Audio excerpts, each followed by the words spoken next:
दिल्ली की मंत्री आतिशी ने बुधवार को कहा कि प्रदूषण से लड़ने में सबसे बड़ी समस्या आधिकारिक डेटा की कमी है, जो दिल्ली में बढ़ते प्रदूषण स्तर के स्रोत को बता सके। आतिशी ने कहा, दिल्ली में सर्दियों में प्रदूषण का स्तर बढ़ता है, लोगों के स्वास्थ्य पर असर पड़ता है। दिल्ली में सर्दियों में पोल्यूशन का स्तर बढ़ता है, लोगों के स्वास्थ्य पर असर पड़ता है। इस समय हम देखते हैं अक्टूबर, नवंबर, दिसंबर के महीने में कि डॉक्टरों के पास, अस्पतालों में लोग रेस्पिरेटरी प्रॉब्लम्स के लिए जाते हैं, हॉस्पिटल में एडमिशन्स होते हैं।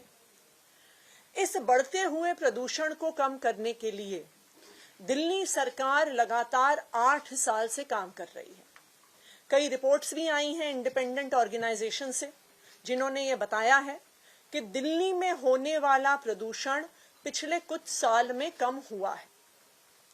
लेकिन दिल्ली में प्रदूषण को कम करने के लिए एक बहुत बड़ी बाधा सामने आती है। वो बाधा ये है कि कोई भी आधिकारिक डेटा उपलब्ध नहीं है कि इस प्रदूषण के अलग अलग स्रोत क्या हैं और अलग अलग सोर्सेज का दिल्ली के टोटल पोल्यूशन में कितना कंट्रीब्यूशन है। इस बढ़ते हुए प्रदूषण को कम करने के लिए दिल्ली सरकार लगातार 8 साल से काम कर रही है। दिल्ली में प्रदूषण को कम करने के लिए एक बहुत बड़ी समस्या सामने आई है।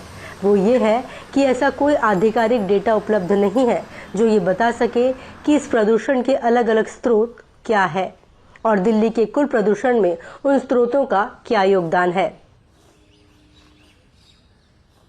इस तरह की और भी अपडेट्स जानने के लिए नवभारत को लाइक, शेयर और सब्सक्राइब करें।